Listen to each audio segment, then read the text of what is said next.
Nós vamos convidar aqui o pastor Rubem Júnior, esse pastor que vocês já viram pintando aqui esse lindo quadro. Pastor Rubem Júnior, ele é pastor da Igreja Raiz, aqui em Teresina, e ele veio nesta noite para compartilhar o que Deus colocou no seu coração, segundo o nosso tema da campanha de missões. Nós somos colegas de seminário, é um prazer muito grande, uma responsabilidade muito grande apresentar o pastor aqui. Sejam muito bem-vindos, ele veio com a sua esposa. Por favor, Roberta, fique de pé, por favor. Essa é a esposa do pastor Rubens, também tem algumas das suas ovelhas aqui. Sim, também. Irmãos da Igreja Raiz. A Igreja Raiz, podem levantar, por favor? Vamos dizer boas-vindas para eles?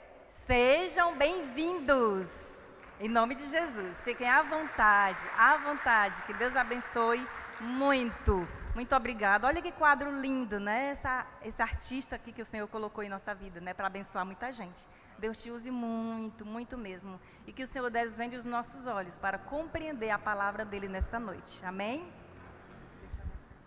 Glória a Deus. Aleluia. A paz do Senhor seja com todos nós, amém? Glória a Deus. Bênção do Senhor. Bênção do Senhor. Eu até vim a caráter,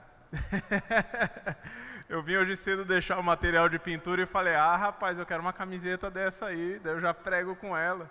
Semana de missões, campanha de missões, mês de missões, isso é bênção de Deus. Como a irmã falou aqui, a gente tem a missão de ganhar as pessoas para Cristo.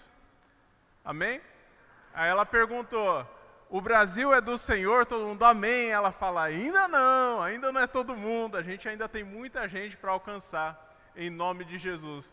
Pensando, obviamente, em Deus como proprietário de todas as coisas, não só o Brasil, mas como todo o planeta já é dele, Amém? Quero colocar aqui, por favor, na tela, o tema da campanha, aquele verdinho mapa. Isso, glória a Deus. Queria que a gente lesse junto o versículo. Eu sou o caminho, a verdade e a vida. Ninguém vem ao Pai senão por mim. João 14, 6. Amém? Quem aqui nunca tinha visto esse versículo na vida? Levanta a mão. Todo mundo, nunca tinha visto? Amém. Mas alguém nunca tinha visto? É raro. Porque no meio da igreja esse versículo é muito comum, é um dos mais famosos, esse aí, João 14, 6, assim como João 3,16, alguém aqui sabe de cor João 3,16? Deus amou o mundo para que todo aquele que nele crê... Aleluia, uma salva de palmas para o Senhor. Glória a Deus. Glória a Deus, isso é a igreja do Senhor, sinal de que a gente está conhecendo a palavra. Amém? Tem alguns versículos chave. Eu tenho certeza que ninguém conhece a Bíblia inteira de cor. Mas algumas passagens a gente tem na memória. O pastor repete aqui, a líder de louvor repete, o irmão dos jovens repete, lá na escolinha das crianças a gente repete algumas passagens que são chave, que tem uma mudança de vida, uma mudança de entendimento na nossa mente. Amém? Esse versículo, apesar de muita gente conhecer, muito crente conhecer, são poucos que eu conheço que compreendem o que ele quer dizer. Jesus é o caminho. Caminho para onde?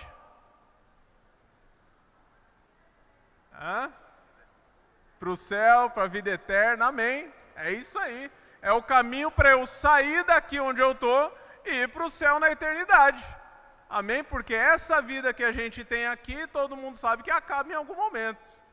A Bíblia fala que lá depois de Noé, Deus ele fala, rapaz, as pessoas viviam muitos anos, eu vou diminuir isso aí para 120 anos, 100, 120 anos, porque as pessoas estão pecando demais, elas estão usando muito tempo que elas têm nessa terra para pecar muito, é na época do dilúvio que ele fala isso. Então a gente sabe que, rapaz, se eu chegar aos 60, aos 80, eu já estou velhinho. Chegar aos 120 não é muita gente que consegue, não? Tem algum parente aqui com mais de 120 anos? Olha lá, tem um menino que levantou a mão. Na minha família, ninguém chegou aos 100. A vida é curta, então eu preciso desse caminho, porque a vida eterna não tem fim. A vida eterna não tem 120 anos. Amém? A vida eterna é literalmente eterna. É onde Deus está, o Deus eterno. Se a Bíblia fala que eu fui criado à imagem e semelhança dele, tem alguma coisa em mim que é eterna. Amém? Tem alguma coisa em mim que não vai ficar nessa terra quando eu for enterrado. Não é isso que acontece? A gente morre, alguém enterra a gente. Depois de um tempo você vai lá pegar o corpo, não tem mais corpo. A terra já comeu. Por isso que a Bíblia fala, do pó volta ao pó. Fomos feitos do pó da terra e ao pó da terra voltaremos.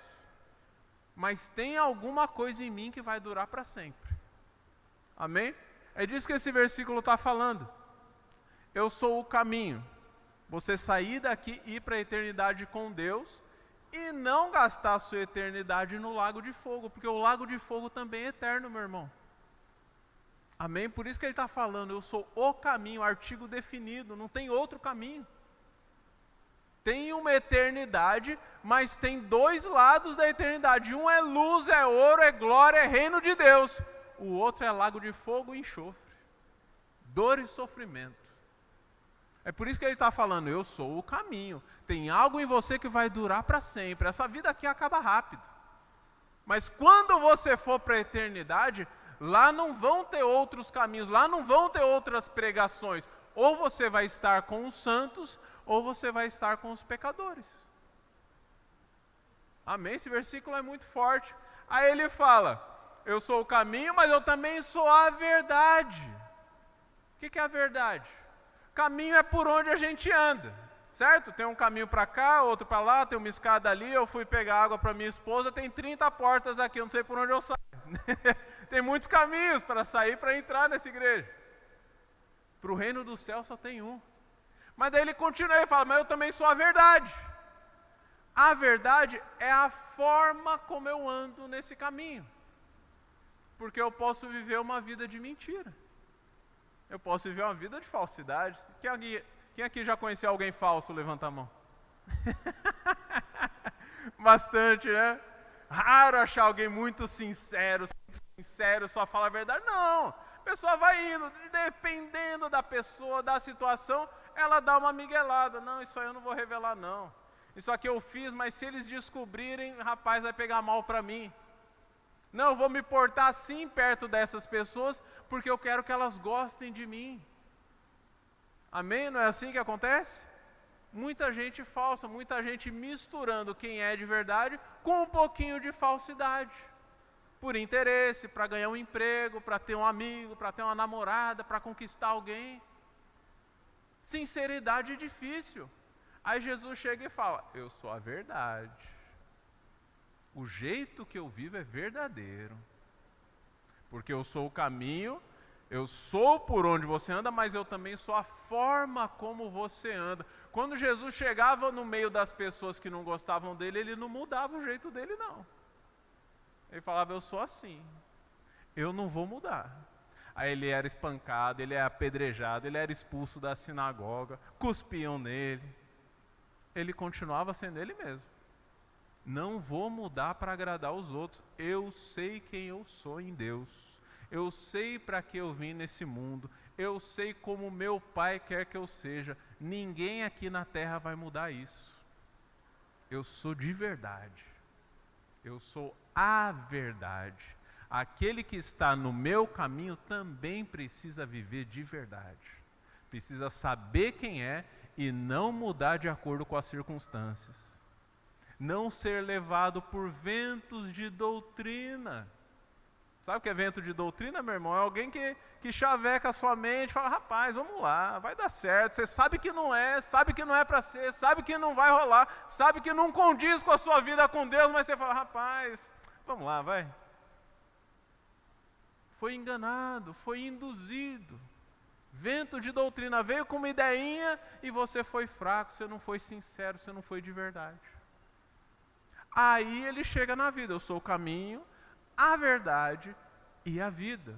Aí a vida, é óbvio que ele está falando não dessa, ele está falando daquela. Para você chegar lá, você tem que andar por mim e ser sincero, não variar. Aí você chega na vida eterna. Amém? Glória ao nome do Senhor. Esse é só um versículo. Hoje eu quero apresentar um panorama com base nesse versículo, com base nesse chamado, nessa campanha missionária. Porque quando a gente vai falar de missões, existem algumas questões que são questões de crente, que só em igreja a gente ouve. A pessoa fala assim, pode deixar o logo da campanha, por favor? Só Jesus Cristo salva. A gente que é crente sabe disso, a gente já aceitou Jesus. Só que quando fala de missões, algumas pessoas falam, mas eu não estou pronto. Quem que é para ser enviado? Eu vou para a África? Não, você pode pregar para o seu vizinho. Mas eu não sei falar para o meu vizinho, eu ainda não tenho habilidade. O pastor fala bonito, o pastor fala bem, eu ainda não consigo. Beleza, mas você está vindo à escola dominical para aprender? Você está ouvindo as pregações? Você está estudando em casa? Então a gente, dentro da igreja, já tem uma ideia de que você precisa ter um preparo mínimo para poder apresentar Jesus. Como é que você apresenta uma pessoa que você não conhece? Não tem como. Eu cheguei aqui na igreja, algumas pessoas vieram cumprimentar a gente. Quem é essa mulher que está do seu lado? É minha esposa, ela dá aula para criança, ela é assim, eu conheço ela, eu consigo apresentar. Como é que você vai falar de Jesus sem conhecê-lo?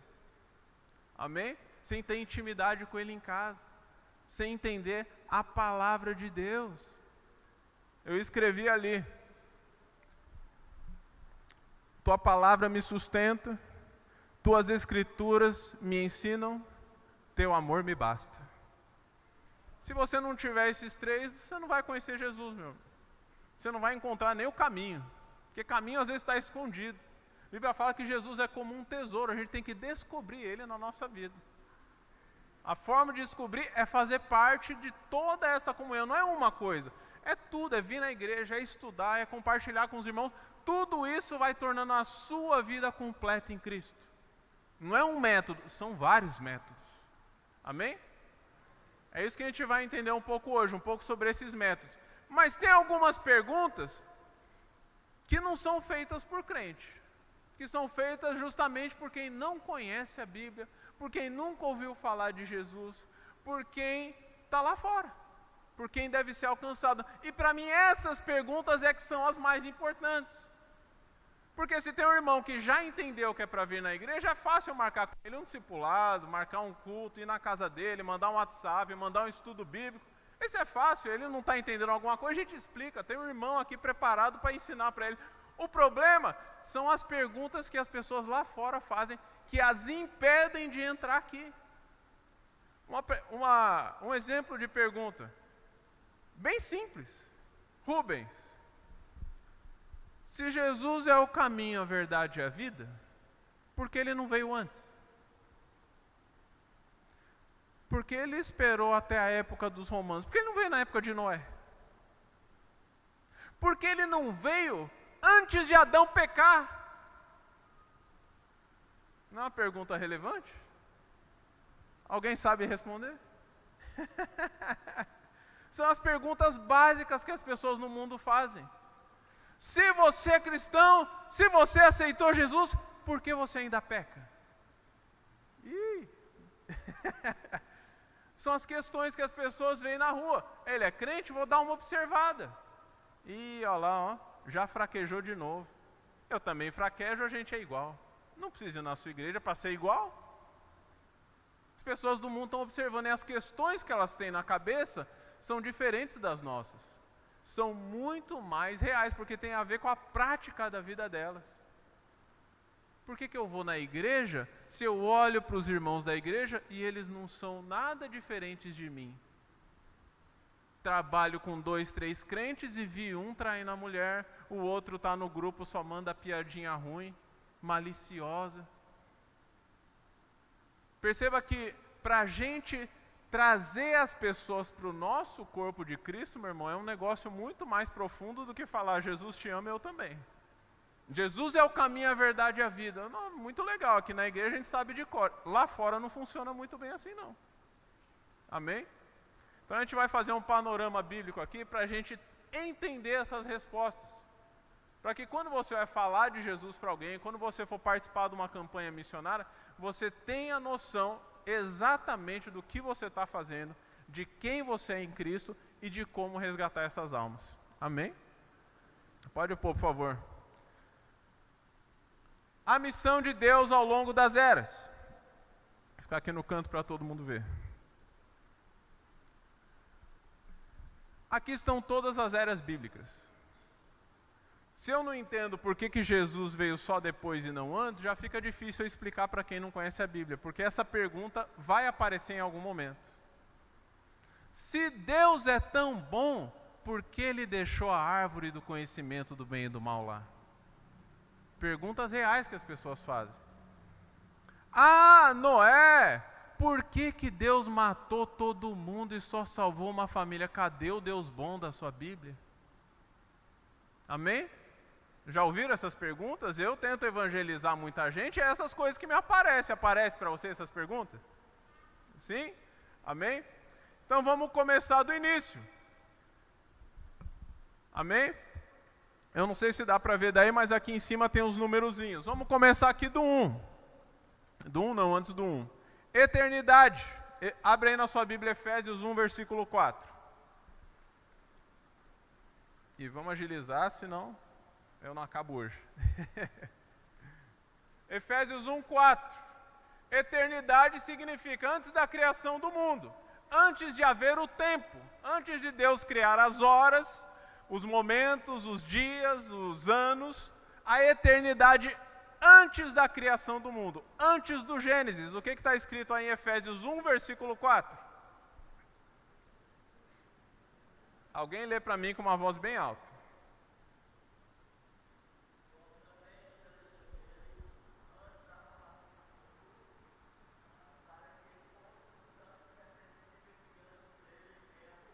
Aleluia!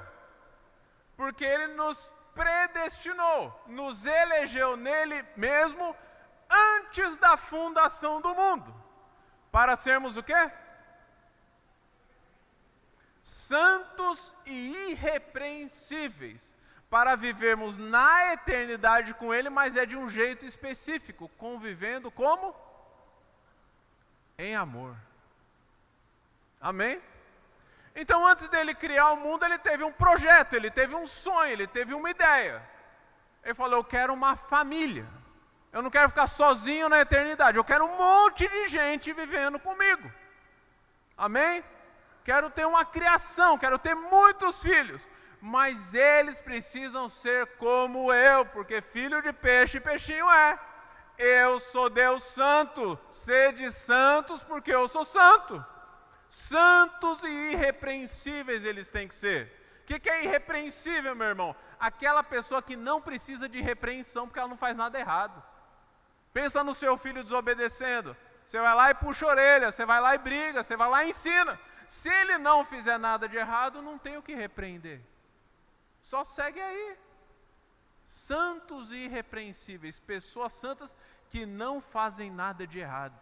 Aí todos nós conviveremos, eu pai com os meus filhos, em amor. Não tem ódio, não tem choro, não tem dor, não tem ranger de dentes, não tem pecado. Santos convivendo em amor. Antes dele criar qualquer coisa. Essa foi a minha ideia. Amém? Aí ele fez exatamente isso aí. Gênesis 1, 27 e 28, não precisa abrir. É a criação do Jardim do Éden de Adão e Eva. A gente vai resumindo aqui as passagens. Ele tem a ideia, ele é soberano, ele é poderoso, ele consegue fazer qualquer coisa que ele pensa. Não tem limite para o poder dele. Poxa, eu tive essa ideia, pois eu vou fazer.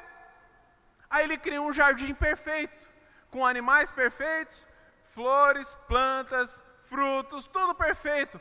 Cria os seres humanos. Aí as pessoas falam, rapaz, se Deus é tão bom, por que Ele criou o mundo errado? Não, porque Ele deixou o pecado. Ele não deixou, Ele criou tudo perfeito.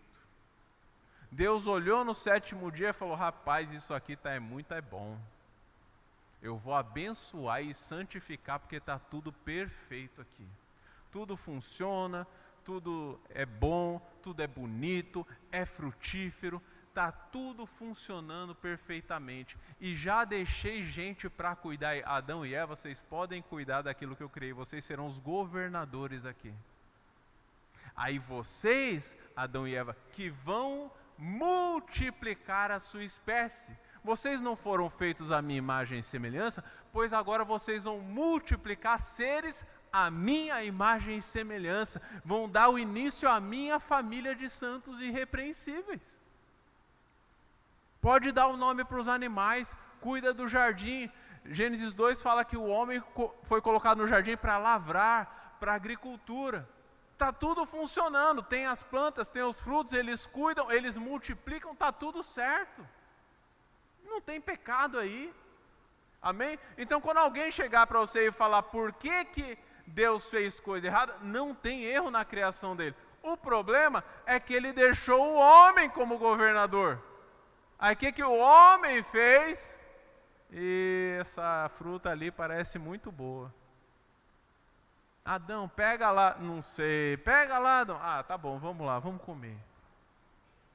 Não foi Deus quem pecou, fui eu. E aí você já entende uma coisa, Deus nos dá responsabilidades. Não sei se no seu emprego você tem algumas responsabilidades. No meu, quando eu não faço, eu tenho muito prejuízo. Adão e Eva geraram muito prejuízo para toda a humanidade. Amém? Aí começa o projeto missionário de Deus. Porque se não tem pecado, para que eu preciso evangelizar? Se todo mundo é santo, para que eu preciso pregar? A partir do pecado é que começa a gente pregar e evangelizar as pessoas. Quando Adão peca, a gente cai aqui na fase negra. Perceba que aqui está o número 1 no jardim. Quando você sai do 1 e volta, você cai em que número? No 0. Se Adão pecou, se ele teve a queda, lembra aquela regrinha de matemática? Você tem a linha do tempo, 1, 2, 3, 4, mas se você vai para antes do 1 tem o 0, e depois tem o -1, -2, -3. Essa linha que está aqui. A gente estava no 1. Adão pecou, foi para o 0. Por isso está de preto aqui, época do pecado. Sabe o que a Bíblia fala sobre a época do pecado? Fala que Caim, está escrito ali, consciência. Caim não gostou que Deus se agradou do sacrifício do irmão dele e não se agradou do dele. Todo mundo conhece a história de Adão e Eva. Todo mundo conhece a história de Caim e Abel. Amém? Vamos resumindo, senão eu vou ter que falar da Bíblia inteira. Aí olha o que Deus fala para Caim. Caim, presta atenção. Se você fizer o bem, você também não seria aceito? Isso é consciência. Você sabe o que é o certo e você sabe o que é o errado. Porque você tem o conhecimento do bem e do mal. Aí eu te pergunto, já que você tem os dois conhecimentos, por que você não opta a fazer o bem, Caim? Deus já está pregando aí. Deus já está evangelizando o cara. Deus já está alertando. Eu tenho um amigo no trabalho, eu vejo ele fazendo besteira. Cara, você sabe que não é assim. Eu não preciso explicar para ele que isso é errado. Ele já tem a consciência desde a queda de Adão. Eu falo, mano, não vai por aí. Ei, não faz isso não. Você sabe que é errado, isso aí vai dar maus frutos. Só você vai se dar mal. Vai estragar a sua vida. É assim que a gente começa evangelizando. Porque o pecador, ele vai ficar pecando. A primeira cutucada que eu tenho que dar nele é, meu irmão, não vai por aí. Isso aí só estraga a tua vida. Você quer ter um futuro bom? Muda de caminho. Toma outras decisões. Fala que Caim não ouviu a voz de Deus. Fala que ele pecou, matou o irmão. Aí ele é expulso daquela região e fala que ele começou a edificar uma cidade para si. O nome da cidade é o nome do filho dele, chamado Enoque. Fala que ele, já que eu estou afastado de Deus, pois então eu vou adorar a mim mesmo, eu vou construir algo para minha família, eu vou edificar coisas para mim, ao invés de edificar coisas para Deus. Ao invés de multiplicar filhos de Deus, eu vou multiplicar coisas para mim, que me dê honra e glória. Amém? Essa é a essência do pecador, ele pensa nele. Você que se vira, eu tenho que me preocupar é comigo. Eu acho incrível quando o crente vai pedir conselho para gente do mundo. Aí você tem que pensar em você. Daí o crente fala, é verdade, né? Eu penso muito nos outros. É para você pensar nos outros, meu irmão. Rapaz, Crente não ouve conselho de ímpio. Seus amigos, seus conselheiros, tem que tudo ser da igreja. Tem que ser pastor, tem que ser líder, gente que está acima de você. Tem gente que pede conselho para quem está abaixo. Eu me converti e peço conselho para pecador. Eu sou líder e peço conselho para o meu filho. Rapaz, ponha-se no seu lugar de hierarquia espiritual. Pedir conselho para quem está acima de mim. Pedir conselho para o meu pai, para o pastor que é mais velho, para o meu avô, que foi líder de igreja há muitos anos. Pessoas sábias, tementes ao Senhor, que não se desviam para a direita nem para a esquerda. O que eu faço? Estou meio confuso, estou perdido. Amém?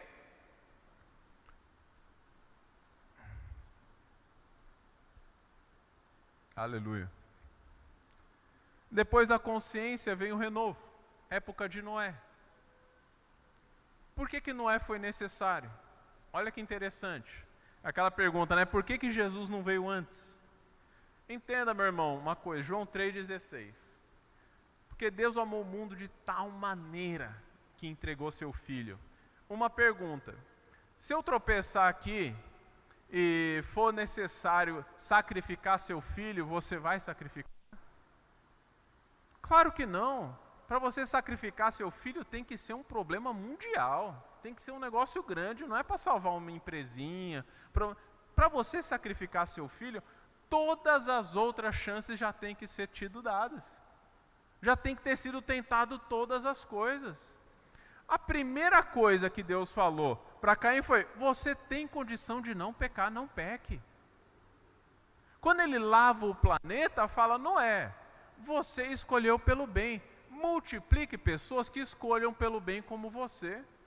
Eu não vou sacrificar meu filho agora, é muito valioso. Você tem condições de não pecar, rapaz. Toma atento aí, seja responsável. Amém?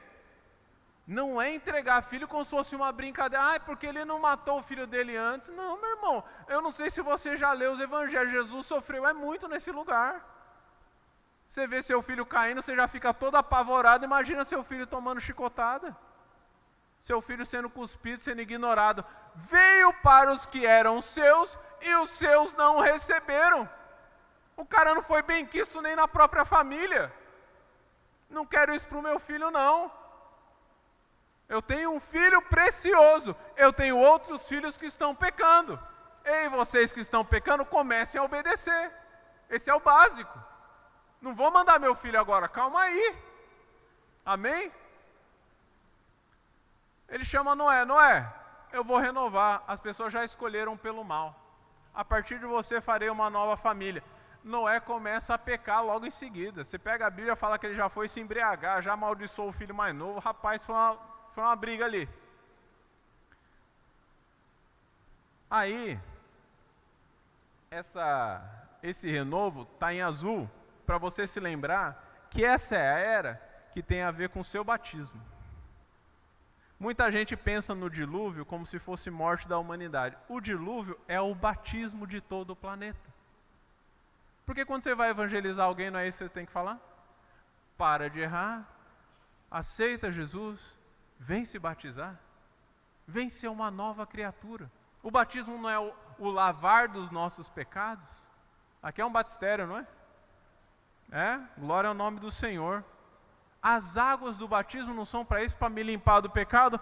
É óbvio que o batismo vai ser depois da época de Caim, a época do pecado, onde a humanidade resolveu pecar, pois eu vou lavar a humanidade inteira. A era de Noé é era de renovo, não é era de morte. É Deus refazendo a vida da humanidade. Lembra que quando Adão e Eva pecaram, Adão recebeu um castigo, Eva recebeu um castigo, a serpente recebeu um castigo e a terra foi amaldiçoada, nasceram abrolhos e espinhos.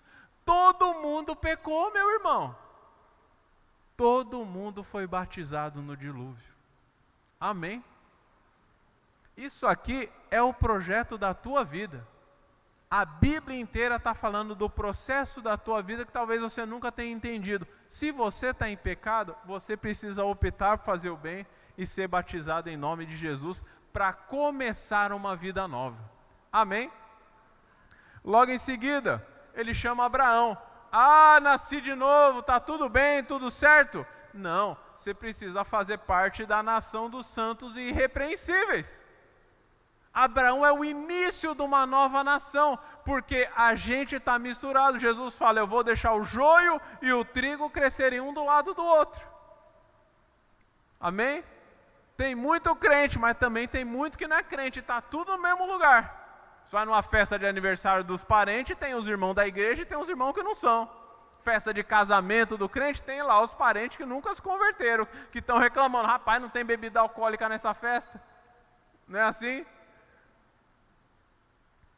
Deus chama Abraão, Abraão, de ti eu farei uma nova nação. Já estamos em Gênesis 12, de 1 a 3. De ti eu farei uma nova nação. Mas por que eu preciso de uma nova nação com Abraão, se Noé já foi o renovo? Porque não basta eu ser purificado do meu pecado, você precisa aprender a viver da forma como Deus quer que você viva, que são de acordo com as regras lá do céu. Porque lembra, Deus ele quer uma nação eterna. As pessoas desse mundo que multiplicaram a partir de Noé, começaram a pecar de novo. Assim como Caim, veio um cara chamado Nimrod, que começou a fazer cidades para se multiplicar reinos da terra. Babel, Suméria, Acádia, Assíria, Pérsia, tudo Babilônia.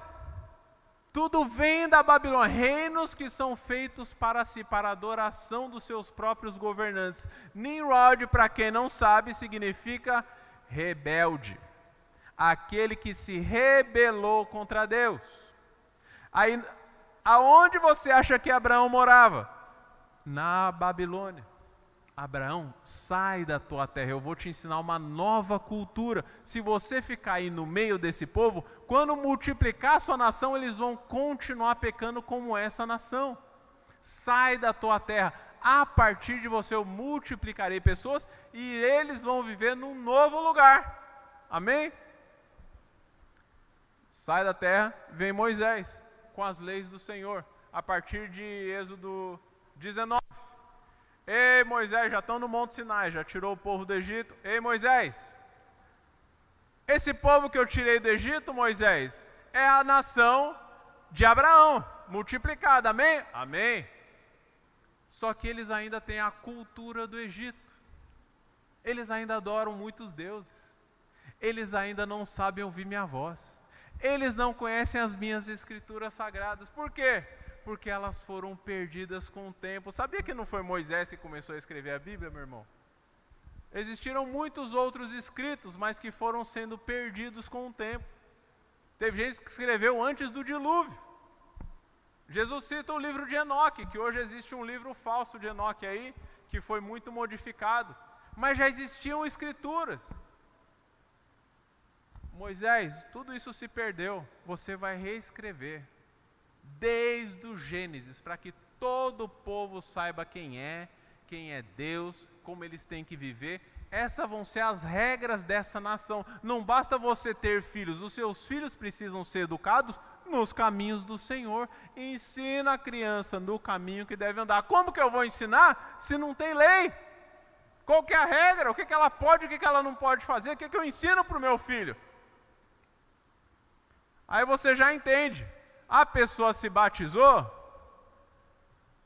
vem para a igreja, começa a fazer parte da nação do Senhor, começa a andar com os filhos de Deus, para de andar com gente do mundo, para de sair de sábado à noite para a baladinha, vem para o culto de jovens, vem para a igreja, tem uma nação que faz parte do reino do céu, é com ela que você tem que andar, mas você também precisa aprender como ela vive. Os seus costumes não podem ser mais o da sua mãe, o da sua avó, o da sua tia. Tem que ser os costumes do céu. Moisés, ele representa a lei do Senhor. Entende como o evangelismo começa a dar um trabalho? Você percebe como dura um tempo? A partir do momento que você chama para Jesus, tem um processo que a pessoa precisa aprender, que Jesus chama de processo de discipulado. Aí começa a fazer sentido os versículos. Discípulo não é o que está aqui. Também não é o que está aqui, é o que está caminhando por todos os processos. Amém? Ah, tá, aprendi, sei de tudo, estudei a Bíblia, estou indo na igreja, e agora, meu irmão? Aí vem a época dos profetas. Rapaz, essa é a mais difícil, que essa é a época do deserto. Sabe qual que era dos profetas? É a época que, apesar de você estar fazendo tudo certo, o inimigo não gosta disso não, daí ele vem com tudo para cima de você. É por isso que na época dos profetas você precisa ter muita fé. É a época do deserto, onde o inimigo vai batendo, você me largou, eu quero você de volta, eu não quero te perder para Deus não, você já era meu. Começa a vir com um monte de coisa oferecendo para você, vai perder essa chance, mas essa mulher que é mais bonita, mas esse dinheiro que estamos em campanha de eleição. Quanto crente eu não vejo se perdendo em época de eleição nesse país aqui, meu irmão? Aceitando coisinha, trocando Deus por trocado. Rapaz, não, mas eu sou amigo do vereador, que ele vai me dar, que ele vai fazer. Meu irmão, larga disso, meu irmão. Isso é inimigo te chamando para voltar para trás. Época dos profetas, sabe o que eles pregavam muito? O juízo de Deus. Profeta sempre está falando do que está por vir. Profeta não é o cara que fala do hoje e do ontem, é o profeta que fala do amanhã. Ele fala, se você, Israel, continuar nesse caminho, o juízo de Deus vai te pegar. Não importa que você tenha saído do pecado, se batizado, está andando na igreja, está na lei do Senhor, mas quando chega a dificuldade, você volta a pecar. Ah, nenê, não tem como. Época de profeta é época de ser fiel, mesmo na dificuldade. Daniel, eu preciso que você pare de orar, porque não está dando aí. Sua oração não é nem para o nosso Deus. Desculpa, mas eu não posso parar de orar não. É a minha relação com meu Deus. Então, se você não parar de orar, eu te jogo na cova dos leões. Pois então, me jogue na cova dos leões. Pois eu não vou parar de orar não. Isso é a época dos profetas. Azarias, Misael, Ananias, vocês têm que adorar aqui a estátua de ouro de Nabucodonosor, porque senão vocês vão morrer. Então, é que adorar estátua, ídolo, outros deuses, bate logo nos 2 primeiros mandamentos do meu Deus. Êxodo 20, de versículo 1 a 4, não é adorar só a Deus e não adorar ídolos, não fazer imagens de escultura. Desculpa, eu não posso. Vocês vão morrer. Pois então, tá bom. Mas você vai ter uma morte horrível, você vai ser jogado na fornalha de fogo, você vai morrer queimando. Pois eu prefiro ser jogado na fornalha de fogo do que desonrar o meu Deus. Eu não quero voltar para o pecado. Eu sei onde eu estou caminhando, eu conheço a carreira que eu estou seguindo, eu sei onde eu vou chegar, eu não vou andar para trás não. Me joga na fornalha de fogo, porque esse fogo passa, o fogo eterno não passa não. Eu queimo aqui e acordo lá no céu, não tem problema, pode me jogar. Isso é época dos profetas, meu irmão. Época de fé é época de dificuldade. Muito crente que só tem fé quando está tudo bem. Como Deus é bom, como me abençoa. E se Ele não abençoar? E se o inimigo chegar junto? Se você perder o emprego, daí Deus não é mais Deus? Aí já não é mais bom para você. Deus é Deus, meu irmão. Deus deu, Deus tirou, bendito seja o nome do Senhor. Essa é a oração do profeta. Amém? Aí você resiste. Aí finalmente chegará da graça. Lembra que Jesus falou, Mateus 5? Eu não vim revogar nem a lei, nem os profetas. Eu vim para cumprir. Por que ele fala isso? Porque quando ele chegou pregando, eu sou Jesus, eu sou o cara que vai fazer algo novo. A partir de mim você será uma nova criatura. Aí os caras olham e falam, rapaz, mas e Moisés? E Elias? E as coisas que já passaram? Você vai fazer tudo novo? Não. O que já está feito continua. O que eu estou dizendo é que a partir de mim chega uma nova era. A era da graça. Mas não tem como você chegar na graça se você não obedecer às leis de Moisés e você não tiver fé como os profetas. Aí já cai por terra muito crente que acha que a graça de Deus serve para eu pecar à vontade, porque Ele vai me perdoar sempre que eu pecar.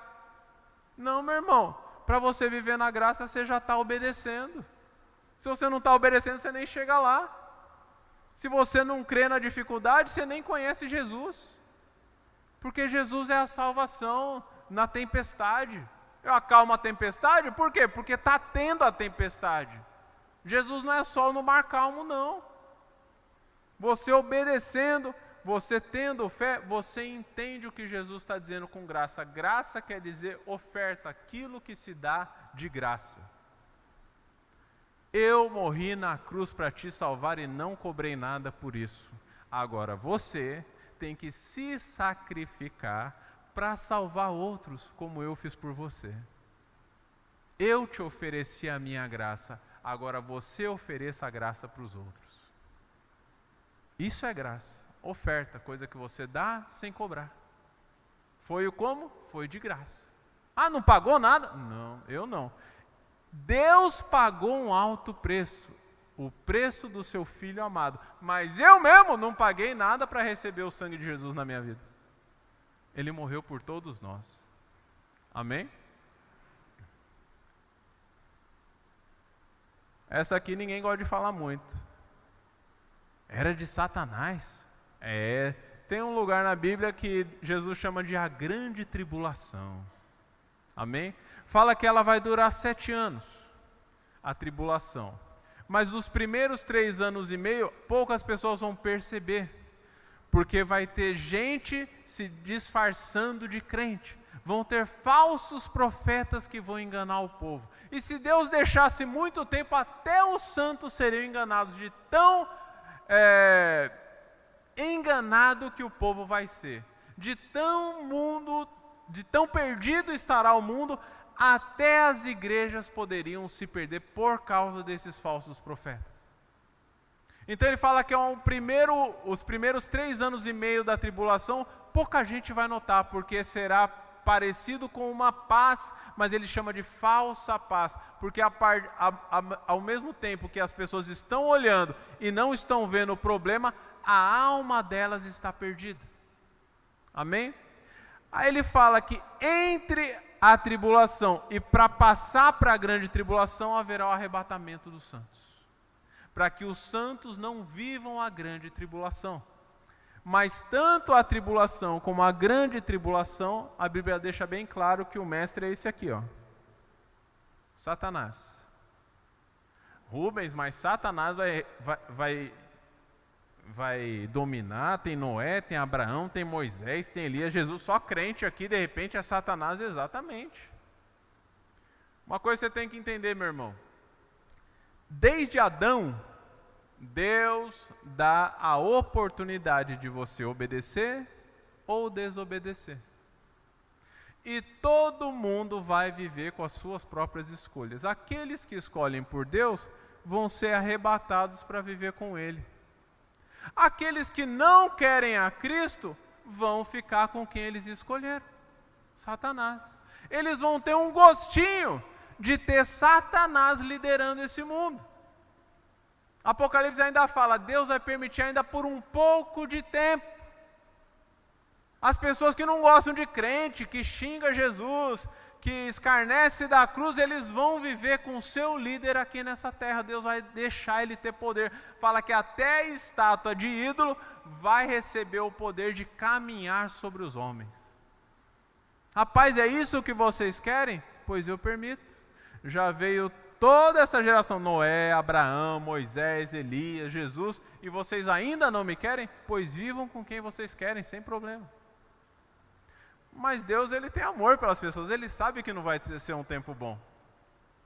Aí fala que Ele vai mandar 2 pregadores na grande tribulação, Moisés e Elias. Fala que durante esses 3 anos e meio de grande tribulação, eles vão estar pregando para os povos. Ei, tá ruim, né? Você achou que ia ser bom, né? Tá horrível, né? Pois aceita Jesus agora. Fala que eles vão pregar pelos 3 anos e meio de grande tribulação. E fala que, apesar de muita gente se converter, muitos ainda vão preferir Satanás, de forma que vão assassinar Moisés e Elias. Por que Moisés e Elias? Porque eles têm que conhecer a lei e têm que conhecer a graça de Jesus. Antes de aceitar Jesus, tem que conhecer a lei e a graça, não tem como, você tem que obedecer, você tem que fazer parte dessa família. Tem que ter fé na tribulação, imagina na grande tribulação, meu irmão. Agora vocês aceitam Jesus, fala que eles são assassinados, aí vem a última pregação da terra, que são os anjos pregando para toda a humanidade. Olha, é chegado o fim, aceitem agora, porque é a última chamada. Logo em seguida, vem o milênio de Jesus. Já ouviram falar do milênio, né?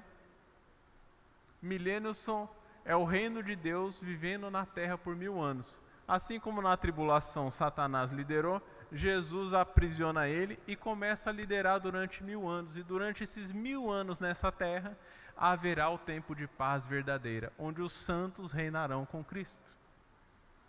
Amém? É o vislumbre do que Deus tinha projetado. Isso se chama plano de Deus, meu irmão. É por isso que não dá para a gente pular etapa. É por isso que não dá para você se converter e não vir na igreja. Não tem como você tirar um elemento daqui. Isso é tão necessário para a sua vida com Deus, para um missionário entender que Deus escreveu na história do mundo os processos. Ele elegeu líderes para que cada um deles ficasse marcado pela história da humanidade. Moisés representa todos os juízes, Elias todos os profetas, Jesus todos os apóstolos. Tudo que você entende na Bíblia de importante está resumido e separado por eras do que Deus escreveu no mundo, para que céus e terras fossem testemunha de tudo que a gente precisa fazer. Ah, mas se queimarem a Bíblia, tem todas as eras contando a história que você precisa entender para aceitar Jesus. Não faltará pregadores nunca na terra. Amém? Fala que depois do milênio Satanás será solto e será lançado no lago de fogo, assim como todos os seus adoradores. Por isso a gente termina na eternidade com Deus, assim como começou na eternidade com Deus. A única diferença é que antes da criação do mundo, Deus estava sozinho, lá ele tem uma família santa e irrepreensível convivendo em amor. Amém? Eu quero estar ali no fim. E eu sei que para eu estar no fim, eu preciso passar por tudo isso aqui. Não me basta me batizar. Não me basta estar aqui na igreja no gostosinho com a família de Abraão. Não me basta saber a Bíblia de cor. Não me basta ter fé na tribulação. Eu preciso mandar a palavra para toda a terra. É para isso que os apóstolos foram chamados. Ide. Vocês já não têm uma experiência. Os apóstolos eram caras que estavam aqui, eles foram treinados até chegarem aqui. Agora vocês vão e façam pelos outros o que eu fiz por vocês, multipliquem. Filhos de Deus, não só fazendo filho, mas evangelizando. Esses caras não vão viver a grande tribulação. Amém? Quem vive a grande tribulação é quem chegou aqui, meu irmão, mas teve mais amor pelas coisas do mundo. A Bíblia fala desses também, que chegaram lá na frente e falaram: mas Senhor, eu preguei em Teu nome, eu expulsei demônios, eu fiz muitas coisas. E Ele fala: nunca vos conheci, nem sei quem vocês são, amaram mais as trevas do que a luz. Como que eu vou amar mais as trevas do que a luz? É convivendo com os dois. Eu convivo com um, eu convivo com outro, uma hora eu vou ter que tomar uma decisão. É por isso que ele fala: se você se batizou, sai da terra.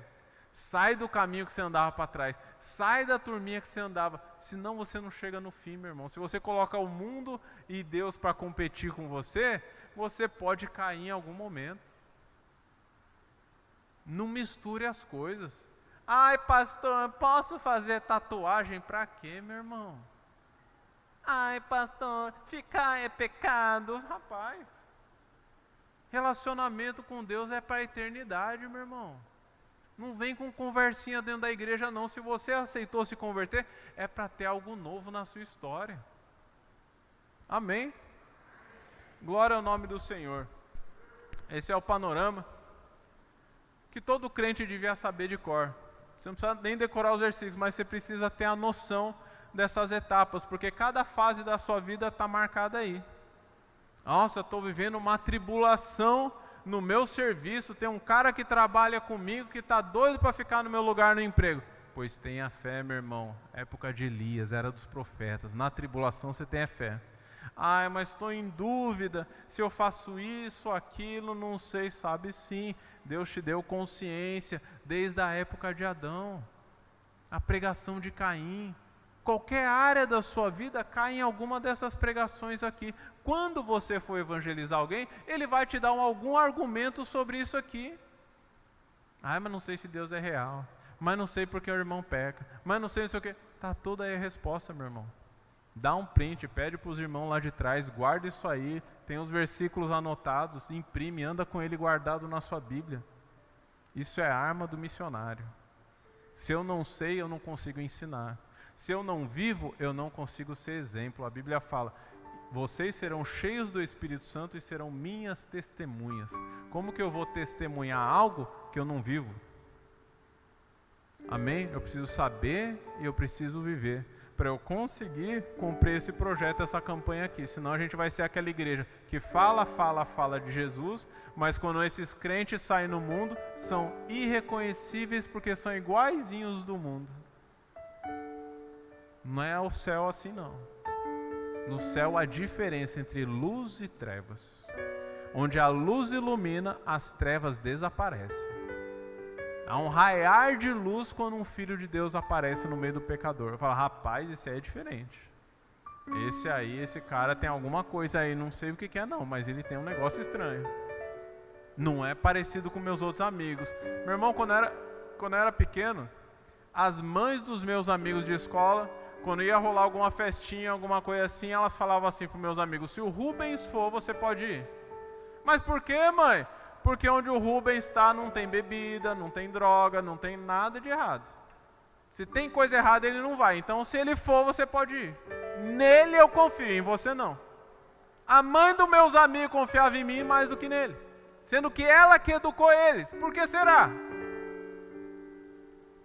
Luz e trevas, meu irmão. Não pode ser diferente. Rapaz, eu ficava bravo comigo mesmo quando eu era confundido. Quando eu entrava num lugar, as pessoas não percebiam que eu era crente. Eu falava, rapaz, eu tenho que mudar alguma coisa. Eu não quero ser agente duplo, eu não quero andar disfarçado. Eu quero chegar e as trevas desaparecerem como está na Bíblia. Amém? Vamos orar. Vamos orar porque a missão foi dada a todos. Mas só cumpre quem obedece, quem tem responsabilidade, quem abraça a causa para si. Eu quero orar sobre isso, para que todos nós abracemos essa causa, essa responsabilidade, que não fique na mão do pastor, do irmão mais experiente. Não. Se eu não sei, eu preciso saber. Se eu não consigo, eu vou treinar até conseguir.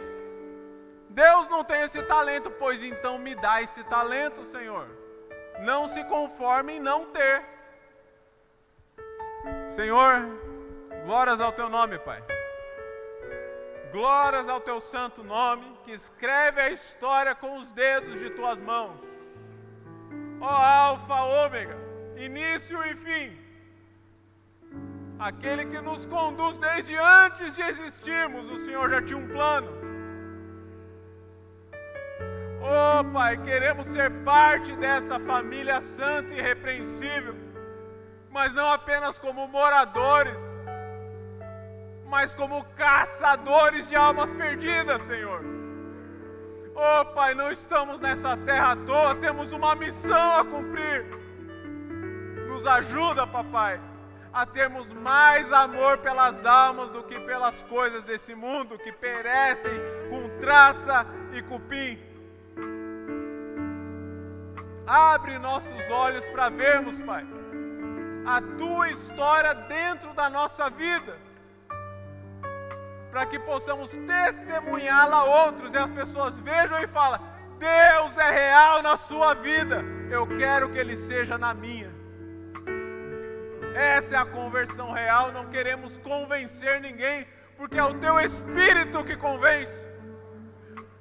Queremos ser. Cremos, Papai, que quando formos fiéis, obedientes, testemunhas da Tua vida, as pessoas virão e virão aos montes, porque é o Senhor quem dá o crescimento. É o Senhor que envia as almas que necessitam de conversão, e o Senhor as envia para aqueles que aceitaram o seu chamado. Faz de nós um vaso novo, Pai. Faz de nós um novo ser em nome de Jesus. Faz de nós pessoas transformadas e transformadoras.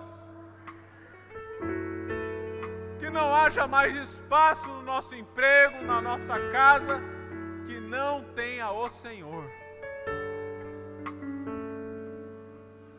Que nós te chamemos Senhor, Senhor, porque obedecemos o teu chamado. Que não sejam apenas palavras, que não sejam apenas reuniões, mas que seja o teu exército nessa terra, Pai. Levanta teus generais, treina os teus soldados, que eles se aprumem, que eles se aprontem, Pai, que cada um nessa igreja acorde cedo, venha para a escola dominical, faça parte do relógio de oração, cumpra o chamado que lhes foi dado em nome de Jesus. Que não seja um eu vou se der tempo, eu vou ver o que vai dar, não sei. Não, Deus, transforma os corações, esclarece, ilumina o entendimento, para que eles entendam que eles foram chamados para uma guerra, meu. Oh, Pai. Levanta os teus soldados, para que possamos chegar no céu como Paulo, Pai. Eu combati o bom combate. Eu guardei a minha fé. Eu só estou esperando a minha coroa da vida, que me está reservada, não só para mim, mas para todos aqueles que venceram. Não para aqueles que andaram para trás, não para aqueles que amaram mais as trevas do que a luz, mas para aqueles que venceram, que passaram por todas as eras na sua própria vida e terminaram de pé, talvez degolados, talvez assassinados, talvez mal falados pelos mundanos, pelos pecadores, mas engrandecidos pelo Senhor, cheios de honra e glória no céu, independente da situação do mundo. Cria em nós um coração novo, renova em nós o novo amor, o primeiro amor, Pai, que nos faz andar na Tua direção sem olharmos para trás.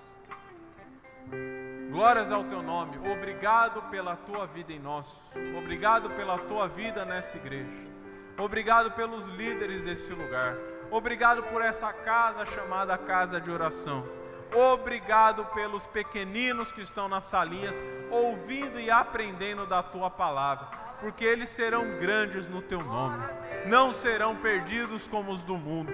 Os filhos do Senhor são filhos eternos, que crescem a partir do ramo e dão fruto e muito fruto, porque estão ligados no Senhor Jesus Cristo.